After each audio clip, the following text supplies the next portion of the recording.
ಅವ್ರ ಮಗಂದೇ ತಾರ್ಕಂಡು ಆಗ್ಬೇಕು, ಅವ್ರ ಜಾಗದಲ್ಲೇ ತಾರ್ಕಂಡು ಹಾಕ್ಸ್ಕೋಬೇಕು. ಬೇರೆ ಯಾವ ಕ್ಷೇತ್ರದಲ್ಲಿ ಬದುಕಬಾರ್ದು, ಯಾವೊಬ್ಬ ಕಾಂಟ್ರಾಕ್ಟರ್ ಬದುಕಬಾರ್ದು.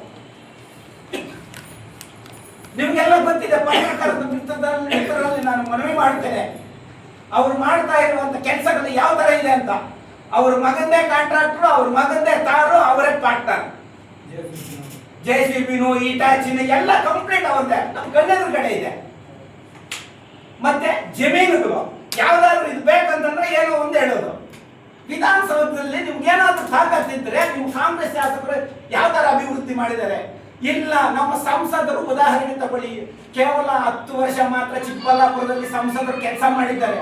ಅವರ ಒಂದು ಅಂಬೇಡ್ಕರ್ ಭವನ ನೋಡಿ, ಬಸ್ ಸ್ಟ್ಯಾಂಡ್ ನೋಡಿ, ಪ್ರತಿಯೊಂದು ರಸ್ತೆ ನೋಡಿ, ಯಾವ ತರ ಅಭಿವೃದ್ಧಿ ಮಾಡಿದ್ದಾರೆ. ಅದರಲ್ಲಿ ಒಂದು ಪಾಲ್ ತಗೊಂಡ್ ಬಂದ್ರೆ ನಿಮ್ದು ಅಂತದಕ್ಕೆ ಸಹಾಯ ಮಾಡ್ರಿ, ಜನರಿಗೆ ಒಳ್ಳೇದಾಗ್ಲಿ.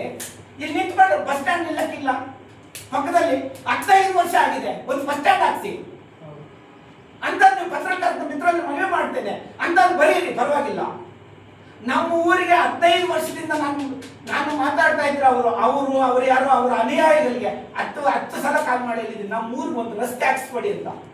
ಸುಮಾರು ಜನ ಮೊನ್ನೆ ನಮ್ಮೂರಿಗೆ ನಿಮ್ಮ ಕೈಯಲ್ಲಾದ್ರೂ ಇದಾಗಿ ನಮ್ಮ ಹುಡುಗರು ಬಂದಿದ್ದಾರೆ, ಅಣ್ಣ ಮಣ್ಣೊಡಿಸ್ತೀವಿ ಅಂತ. ಇಲ್ಲಪ್ಪ ಬೇಡ, ಶಾಸಕರ ಗಮನದಾರ ಕೆಲಸ ನೋಡ್ಬೇಕು, ಜನರು ನೋಡ್ಬೇಕು, ಅವರ ಮೆಚ್ಚುಗೆಗೆ. ಯಾಕಂದ್ರೆ 3 ಸಲ ಅವರನ್ನು ಶಾಸಕರನ್ನು ಮಾಡಿದ್ದಾರೆ. 3 ಸಲ ನಮ್ಮೂರಲ್ಲಿ ನಾವು ಮೆಜಾರಿಟಿ ಕೊಟ್ಟಿದ್ದಾರೆ.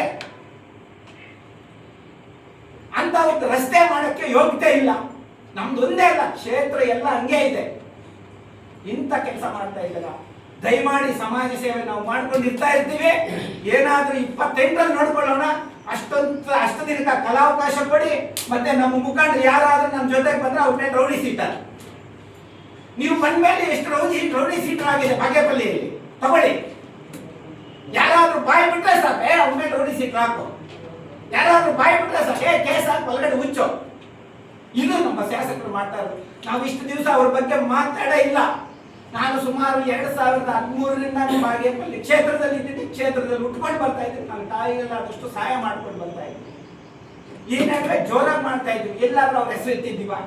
ಇಂಥದಕ್ಕೆ ಬಂದ್ರೆ ಅದು ನಮ್ಮ ಭಗವಾನ್ ಮಹಾನ್ ಪುರುಷನ ಜಯಂತ್ಯೋತ್ಸವಕ್ಕೆ ಅಡ್ಡ ಹಾಕಿದ್ರೆ ಇನ್ನು ಯಾರಾದ್ರೆ ಸುಮ್ಮನೆ ಇರ್ತಾರೆ?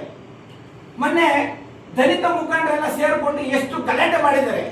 ಇನ್ನೊಬ್ಬ ಯಾರಾದ್ರೂ ನಾವು ಅವ್ರನ್ನ ಕಿಲಾಗಿ ಮಾತಾಡಬಾರ್ದು ಅಂತ ಮಾತುಗಳು ಹೇಳ್ಕೊಂಡು ಮತ್ತೆ ಅವ್ರ ಜೊತೆಗೆ ಹೋಗ್ಲೇಬಾರ್ದು.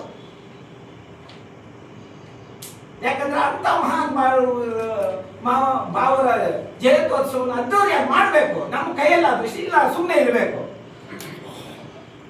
ಬೇರೆ ಜಮೀನುಗಳು ಅಲ್ಲಿ ಇದನ್ನು ತುಡ್ಕೊಂಡು ಹೋಗ್ತೀವಲ್ಲ ಅಂತ ಮಾಡಬಾರ್ದು ಅಂತ ಹೇಳ್ತಾ ಪತ್ರಕರ್ತ ಮಿತ್ರರಲ್ಲಿ ಮನವಿ